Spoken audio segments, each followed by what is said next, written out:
Chapter 15. Dr. Seward's diary continued. For a while sheer anger mastered me. It was as if he had during her life struck Lucy on the face.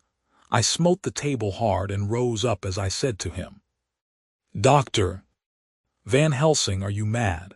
He raised his head and looked at me, and somehow the tenderness of his face calmed me at once. "Would I were," he said. "Madness were easy to bear compared with truth like this." "Oh, my friend, why, think you, did I go so far round? Why take so long to tell you so simple a thing? Was it because I hate you and have hated you all my life? Was it because I wished to give you pain? Was it that I wanted, now so late, revenge for that time when you saved my life and from a fearful death? Ah, no." "Forgive me," said I. He went on, "My friend, it was because I wished to be gentle in the breaking to you, for I know you have loved that so sweet lady. But even yet I do not expect you to believe. It is so hard to accept at once any abstract truth, that we may doubt such to be possible when we have always believed the no of it. It is more hard still to accept so sad a concrete truth, and of such a one as Miss Lucy. Tonight I go to prove it. Dare you come with me?" This staggered me. A man does not like to prove such a truth. Byron accepted from the category jealousy, and proved the very truth he most abhorred. He saw my hesitation and spoke. "The logic is simple, no madman's logic this time, jumping from tussock to tussock in a misty bog. If it be not true, then proof will be relief, at worst it will not harm. If it be true, ah, there is the dread, yet very dread should help my cause, for in it is some need of belief. Come, I tell you what I propose. First, that we go off now and see that child in the hospital. Dr. Vincent of the North Hospital, where the papers say the child is friend of mine, and I think of yours since you were in class at Amsterdam. He will let 2 scientists see his case if he will not let 2 friends. We shall tell him nothing, but only that we wish to learn. And then, he took a key from his pocket and held it up. And then we spend the night, you and I, in the churchyard where Lucy lies. This is the key that locked the tomb. I had it from the coffin man to give to Arthur. My heart sank within me, for I felt that there was some fearful ordeal before us. I could do nothing, however, so I plucked up what heart I could and said that we had better hasten, as the afternoon was passing. We found the child awake. It had had a sleep and taken some food, and altogether was going on well. Doctor Vincent took the bandage from its throat and showed us the punctures. There was no mistaking the similarity to those which had been on Lucy's throat. They were smaller and the edges looked fresher. That was all. We asked Vincent to what he attributed them, and he replied that it must have been a bite of some animal, perhaps a rat. But for his own part, he was inclined to think that it was one of the bats which are so numerous on the northern heights of London. "Out of so many harmless ones," he said, "there may be some wild specimen from the south of a more malignant species. Some sailor may have brought one home, and it managed to escape. Or even from the zoological gardens a young one may have got loose, or one be bred there from a vampire. These things do occur, you know. Only 10 days ago a wolf got out and was, I believe, traced up in this direction. For a week after, the children were playing nothing but Red Riding Hood on the heath and in every alley in the place, until this Bloofer lady scare came along, since when it has been quite a gala time with them. Even this poor little mite, when he woke up today, asked the nurse if he might go away. When she asked him why he wanted to go, he said he wanted to play with the Bloofer lady. I hope," said Van Helsing, "that when you are sending the child home you will caution its parents to keep strict watch over it. These fancies to stray are most dangerous, and if the child were to remain out another night, it would probably be fatal. But in any case I suppose you will not let it away for some days." "Certainly not for a week at least. Longer if the wound is not healed." Our visit to the hospital took more time than we had reckoned on, and the sun had dipped before we came out. When Van Helsing saw how dark it was, he said, "There is no hurry. It is more late than I thought. Come, let us seek somewhere that we may eat, and then we shall go on our way." We dined at Jack Straw's castle, along with a little crowd of bicyclists and others who were genially noisy. About 10 o'clock we started from the inn. It was then very dark, and the scattered lamps made the darkness greater when we were once outside their individual radius. The professor had evidently noted the road we were to go, for he went on unhesitatingly. But, as for me, I was in quite a mix-up as to locality. As we went further, we met fewer and fewer people, till at last we were somewhat surprised when we met even the patrol of horse police going their usual suburban round. At last we reached the wall of the churchyard, which we climbed over, with some little difficulty, for it was very dark, and the whole place seemed so strange to us. We found the Westenra tomb. The professor took the key, opened the creaky door, and standing back politely, but quite unconsciously, motioned me to precede him. There was a delicious irony in the offer, in the courtliness of giving preference on such a ghastly occasion. My companion followed me quickly and cautiously drew the door to, after carefully ascertaining that the lock was a falling and not a spring one. In the latter case, we should have been in a bad plight. Then he fumbled in his bag, and taking out a matchbox and a piece of candle, proceeded to make a light. The tomb in the daytime, and when wreathed with fresh flowers, had looked grim and gruesome enough.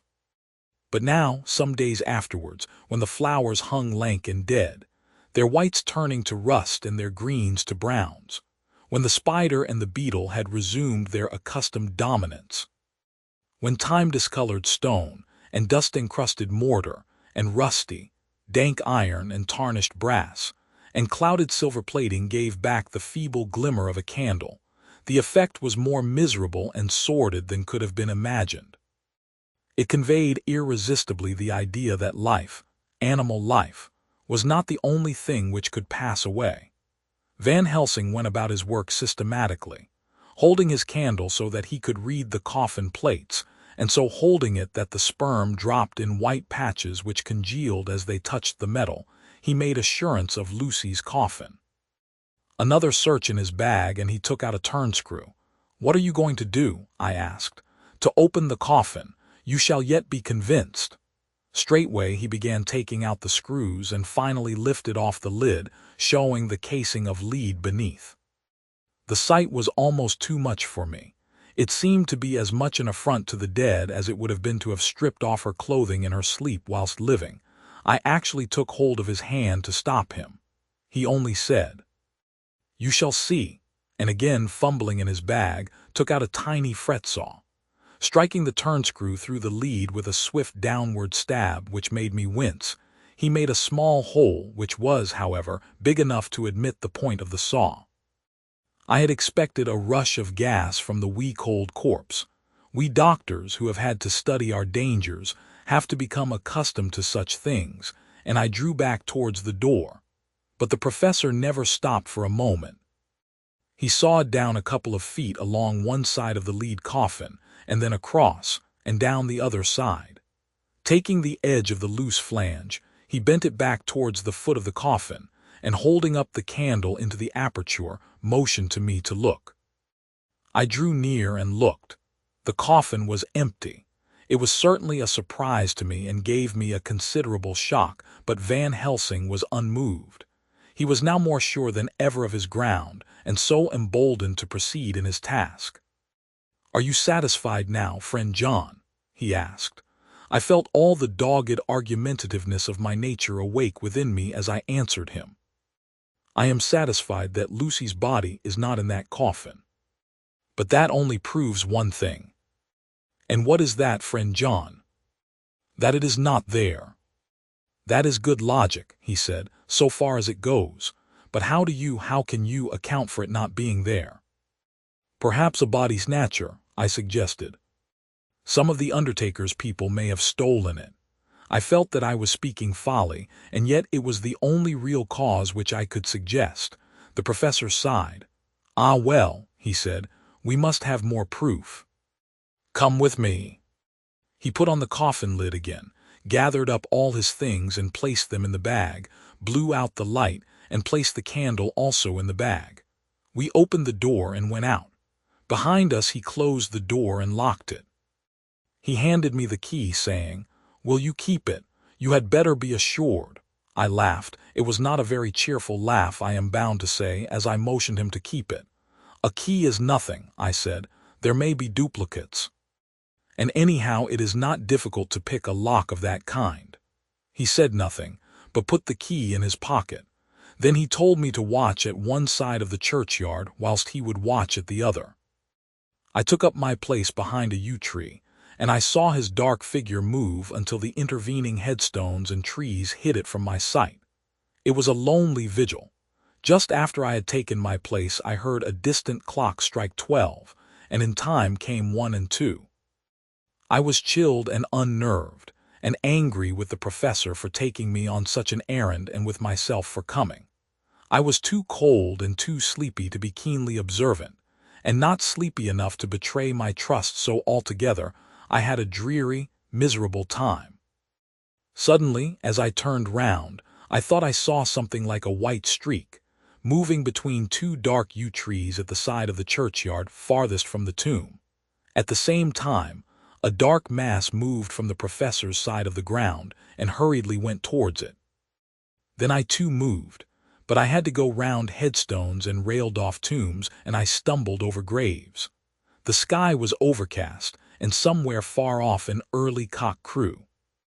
A little way off, beyond a line of scattered juniper trees which marked the pathway to the church, a white, dim figure flitted in the direction of the tomb. The tomb itself was hidden by trees, and I could not see where the figure disappeared. I heard the rustle of actual movement where I had first seen the white figure, and coming over, found the professor holding in his arms a tiny child. When he saw me, he held it out to me and said, "Are you satisfied now?" "No," I said, in a way that I felt was aggressive. "Do you not see the child?" "Yes, it is a child, but who brought it here? And is it wounded?" I asked. "We shall see," said the professor, and with one impulse we took our way out of the churchyard, he carrying the sleeping child. When we had got some little distance away, we went into a clump of trees and struck a match and looked at the child's throat. It was without a scratch or scar of any kind. "Was I right?" I asked triumphantly. "We were just in time," said the professor thankfully. We had now to decide what we were to do with the child, and so consulted about it. If we were to take it to a police station, we should have to give some account of our movements during the night. At least, we should have had to make some statement as to how we had come to find the child. So finally, we decided that we would take it to the heath, and when we heard a policeman coming, would leave it where he could not fail to find it. We would then seek our way home as quickly as we could. All fell out well. At the edge of Hampstead Heath, we heard a policeman's heavy tramp, and laying the child on the pathway, we waited and watched until he saw it as he flashed his lantern to and fro. We heard his exclamation of astonishment, and then we went away silently. By good chance we got a cab near the Spaniards and drove to town. I cannot sleep, so I make this entry. But I must try to get a few hours' sleep, as Van Helsing is to call for me at noon. He insists that I shall go with him on another expedition. 27 September. It was 2 o'clock before we found a suitable opportunity for our attempt. The funeral held at noon was all completed, and the last stragglers of the mourners had taken themselves lazily away, when, looking carefully from behind a clump of alder trees, we saw the sexton lock the gate after him. We knew then that we were safe till morning did we desire it, but the professor told me that we should not want more than an hour at most. Again, I felt that horrid sense of the reality of things, in which any effort of imagination seemed out of place. And I realized distinctly the perils of the law which we were incurring in our unhallowed work. Besides, I felt it was all so useless. Outrageous as it was to open a leaden coffin, to see if a woman dead nearly a week were really dead, It now seemed the height of folly to open the tomb again, when we knew from the evidence of our own eyesight that the coffin was empty. I shrugged my shoulders, however, and rested silent, for Van Helsing had a way of going on his own road, no matter who remonstrated. He took the key, opened the vault, and again courteously motioned me to proceed. The place was not so gruesome as last night, but oh, how unutterably mean-looking when the sunshine streamed in. Van Helsing walked over to Lucy's coffin, and I followed. He bent over and again forced back the leaden flange. And then a shock of surprise and dismay shot through me. There lay Lucy, seemingly just as we had seen her the night before her funeral. She was, if possible, more radiantly beautiful than ever, and I could not believe that she was dead. The lips were red, nay redder than before, and on the cheeks was a delicate bloom. "Is this a juggle?" I said to him. "Are you convinced now?" said the professor in response, and as he spoke he put over his hand and in a way that made me shudder pulled back the dead lips and showed the white teeth. "See," he went on, "see, they are even sharper than before, with this, and he touched one of the canine teeth and that below it. The little children can be bitten. Are you of belief now, friend John?" Once more, argumentative hostility woke within me. I could not accept such an overwhelming idea as he suggested. So, with an attempt to argue of which I was even at the moment ashamed, I said, "She may have been placed here since last night." "Indeed." "That is so, and by whom?" "I do not know. Someone has done it." "And yet she has been dead 1 week. Most peoples in that time would not look so." I had no answer for this, so was silent. Van Helsing did not seem to notice my silence. At any rate, he showed neither chagrin nor triumph. He was looking intently at the face of the dead woman, raising the eyelids and looking at the eyes, and once more opening the lips and examining the teeth. Then he turned to me and said, "Here there is one thing which is different from all recorded. Here is some dual life that is not as the common. She was bitten by the vampire when she was in a trance, sleepwalking." Oh, you start. "You do not know that, friend John, but you shall know it all later. And in trance could he best come to take more blood. In trance she died, and in trance she is undead too. So it is that she differ from all other. Usually when the undead sleep at home." As he spoke, he made a comprehensive sweep of his arm to designate what to a vampire was home. "Their face show what they are. But this so sweet that was when she not undead she go back to the nothings of the common dead. There is no malign there, see, and so it make hard that I must kill her in her sleep." This turned my blood cold, and it began to dawn upon me that I was accepting Van Helsing's theories. But if she were really dead, what was there of terror in the idea of killing her? He looked up at me, and evidently saw the change in my face, for he said almost joyously, "Ah, you believe now."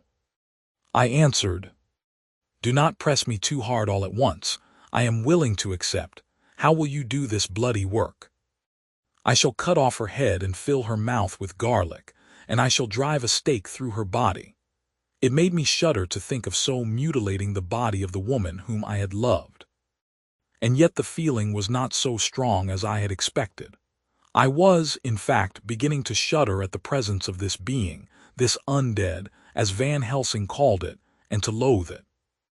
Is it possible that love is all subjective, or all objective? I waited a considerable time for Van Helsing to begin, but he stood as if wrapped in thought. Presently he closed the catch of his bag with a snap and said, "I have been thinking, and have made up my mind as to what is best. If I did simply follow my inclining I would do now, at this moment, what is to be done, but there are other things to follow, and things that are 1,000 times more difficult in that them we do not know. This is simple. She have yet no life taken, though that is of time, and to act now would be to take danger from her forever. But then we may have to want Arthur, and how shall we tell him of this? If you, who saw the wounds on Lucy's throat, and saw the wounds so similar on the child, at the hospital, If you, who saw the coffin empty last night and full today with a woman who have not changed only to be more rose and more beautiful in a whole week, after she die, if you know of this and know of the white figure last night that brought the child to the churchyard, and yet of your own senses you did not believe, how then can I expect Arthur, who know none of those things, to believe? He doubted me when I took him from her kiss when she was dying. I know he has forgiven me because, in some mistaken idea, I have done things that prevent him say goodbye as he ought. And he may think that in some more mistaken idea this woman was buried alive, and that in most mistake of all we have killed her. He will then argue back that it is we mistaken ones that have killed her by our ideas. And so he will be much unhappy always, yet he never can be sure, and that is the worst of all. And he will sometimes think that she he loved was buried alive, and that will paint his dreams with horrors of what she must have suffered. And again, he will think that we may be right, and that his so beloved was, after all, an undead. No, I told him once, and since then I learned much. Now, since I know it is all true, 100,000 times more do I know that he must pass through the bitter waters to reach the sweet. He, poor fellow, must have 1 hour that will make the very face of heaven grow black to him. Then we can act for good all round and send him peace. My mind is made up. Let us go. You return home for tonight to your asylum, and see that all be well. As for me, I shall spend the night here in this churchyard in my own way. Tomorrow night you will come to me to the Berkeley Hotel at 10 of the clock. I shall send for Arthur to come too, and also that so fine young man of America that gave his blood. Later we shall all have work to do. I come with you so far as Piccadilly and there dine, for I must be back here before the sun set. So we locked the tomb and came away, and got over the wall of the churchyard, which was not much of a task, and drove back to Piccadilly. Note left by Van Helsing in his portmanteau, Berkeley Hotel, directed to John Seward, M.D., not delivered. 27 September, Friend John. I write this in case anything should happen. I go alone to watch in that churchyard. It pleases me that the undead Miss Lucy shall not leave tonight, that so on the morrow night she may be more eager. Therefore I shall fix some things she like, not garlic and a crucifix, and so seal up the door of the tomb. She is young as undead and will heed. Moreover, these are only to prevent her coming out. They may not prevail on her wanting to get in, for then the undead is desperate and must find the line of least resistance, whatsoever it may be. I shall be at hand all the night from sunset till after the sunrise, and if there be aught that may be learned I shall learn it. For Miss Lucy or from her I have no fear. But that other to whom is there that she is undead, he have now the power to seek her tomb and find shelter. He is cunning, as I know from Mr. Jonathan, and from the way that all along he have fooled us when he played with us for Miss Lucy's life, and we lost. And in many ways the undead are strong. He have always the strength in his hand of 20 men. Even we 4 who gave our strength to Miss Lucy, it also is all to him. Besides, he can summon his wolf and I know not what. So if it be that he come thither on this night, he shall find me, but none other shall, until it be too late. But it may be that he will not attempt the place. There is no reason why he should. His hunting ground is more full of game than the churchyard where the undead woman sleep, and the one old man watch. Therefore I write this in case. Take the papers that are with this, the diaries of Harker and the rest, and read them, and then find this great undead, and cut off his head and burn his heart or drive a stake through it, so that the world may rest from him. If it be so, farewell. Van Helsing. Dr. Seward's Diary, 28 September. It is wonderful what a good night's sleep will do for one. Yesterday I was almost willing to accept Van Helsing's monstrous ideas. But now they seem to start out lurid before me as outrages on common sense. I have no doubt that he believes it all. I wonder if his mind can have become in any way unhinged. Surely there must be some rational explanation of all these mysterious things. Is it possible that the professor can have done it himself? He is so abnormally clever that if he went off his head, he would carry out his intent with regard to some fixed idea in a wonderful way. I am loath to think it, and indeed it would be almost as great a marvel as the other to find that Van Helsing was mad, but anyhow I shall watch him carefully. I may get some light on the mystery. 29 September morning. Last night at a little before 10 o'clock, Arthur and Quincy came into Van Helsing's room. He told us all that he wanted us to do, but especially addressing himself to Arthur, as if all our wills were centered in his. He began by saying that he hoped we would all come with him too, for, he said, there is a grave duty to be done there. You were doubtless surprised at my letter. This query was directly addressed to Lord Godalming. I was. It rather upset me for a bit. There has been so much trouble around my house of late that I could do without any more. I have been curious, too, as to what you mean. Quincy and I talked it over. But the more we talked, the more puzzled we got, till now I can say for myself that I'm about up a tree as to any meaning about anything. Me too, said Quincy Morris laconically.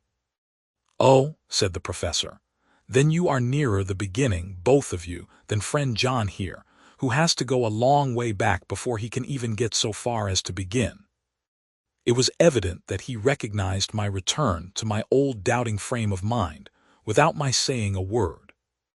Then, turning to the other two, he said with intense gravity, I want your permission to do what I think good this night. It is, I know, much to ask, and when you know what it is I propose to do you will know, and only then, how much. Therefore may I ask that you promise me in the dark, so that afterwards, though you may be angry with me for a time, I must not disguise from myself the possibility that such may be. You shall not blame yourselves for anything. That's frank anyhow, broke in Quincy. I'll answer for the professor. I don't quite see his drift, but I swear he's honest, and that's good enough for me. I thank you, sir, said Van Helsing proudly. I have done myself the honor of counting you one trusting friend, and such endorsement is dear to me. He held out a hand, which Quincy took. Then Arthur spoke out. Dr. Van Helsing, I don't quite like to buy a pig in a poke, as they say in Scotland, and if it be anything in which my honor as a gentleman or my faith as a Christian is concerned, I cannot make such a promise. If you can assure me that what you intend does not violate either of these two, then I give my consent at once, though for the life of me, I cannot understand what you are driving at. I accept your limitation, said Van Helsing, and all I ask of you is that if you feel it necessary to condemn any act of mine, you will first consider it well and be satisfied that it does not violate your reservations. Agreed, said Arthur. That is only fair, and now that the pourparlers are over, may I ask what it is we are to do? I want you to come with me, and to come in secret, to the churchyard at Kingstead. Arthur's face fell as he said, in an amazed sort of way, Where poor Lucy is buried, the professor bowed. Arthur went on, and when there. To enter the tomb, Arthur stood up. Professor, are you in earnest, or it is some monstrous joke? Pardon me, I see that you are in earnest. He sat down again, but I could see that he sat firmly and proudly, as one who is on his dignity. There was silence until he asked again, And when in the tomb? To open the coffin. This is too much, he said, angrily rising again. I am willing to be patient in all things that are reasonable. But in this desecration of the grave of one who, he fairly choked with indignation. The professor looked pityingly at him. If I could spare you one pang, my poor friend, he said, God knows I would. But this night our feet must tread in thorny paths, or later, and forever the feet you love must walk in paths of flame. Arthur looked up with set white face and said, Take care, sir, take care. Would it not be well to hear what I have to say? Said Van Helsing. And then you will at least know the limit of my purpose. Shall I go on? That's fair enough, broke in Morris. After a pause, Van Helsing went on, evidently with an effort. "Miss Lucy is dead, is it not so? Yes, then there can be no wrong to her. But if she be not dead?" Arthur jumped to his feet. "Good God!" he cried. "What do you mean? Has there been any mistake? Has she been buried alive?" He groaned in anguish that not even hope could soften. "I did not say she was alive, my child. I did not think it. I go no further than to say that she might be undead." "Undead, not alive? What do you mean? Is this all a nightmare, or what is it?" "There are mysteries which men can only guess at, which age by age they may solve only in part. Believe me, we are now on the verge of one, but I have not done. May I cut off the head of dead Miss Lucy?"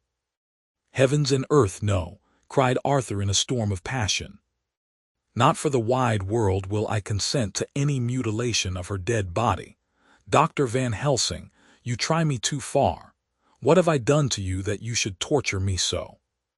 What did that poor, sweet girl do that you should want to cast such dishonor on her grave? Are you mad to speak such things, or am I mad to listen to them? Don't dare to think more of such a desecration. I shall not give my consent to anything you do.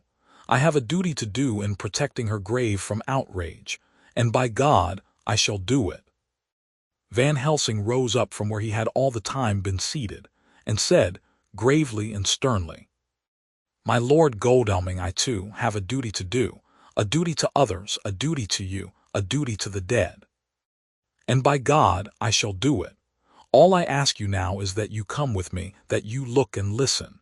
And if when later I make the same request you do not be more eager for its fulfillment even than I am, then I shall do my duty, whatever it may seem to me. And then, to follow of your lordship's wishes, I shall hold myself at your disposal to render an account to you, when and where you will." His voice broke a little, and he went on with a voice full of pity. "But I beseech you, do not go forth in anger with me. In a long life of acts which were often not pleasant to do, and which sometimes did wring my heart, I have never had so heavy a task as now. Believe me that if the time comes for you to change your mind towards me, one look from you will wipe away all this so sad hour, for I would do what a man can to save you from sorrow. Just think, for why should I give myself so much of labor and so much of sorrow? I have come here from my own land to do what I can of good, at the first to please my friend John, and then to help a sweet young lady, whom, too, I came to love. For her I am ashamed to say so much, but I say it in kindness. I gave what you gave, the blood of my veins. I gave it, I, who was not, like you, her lover, but only her physician and her friend.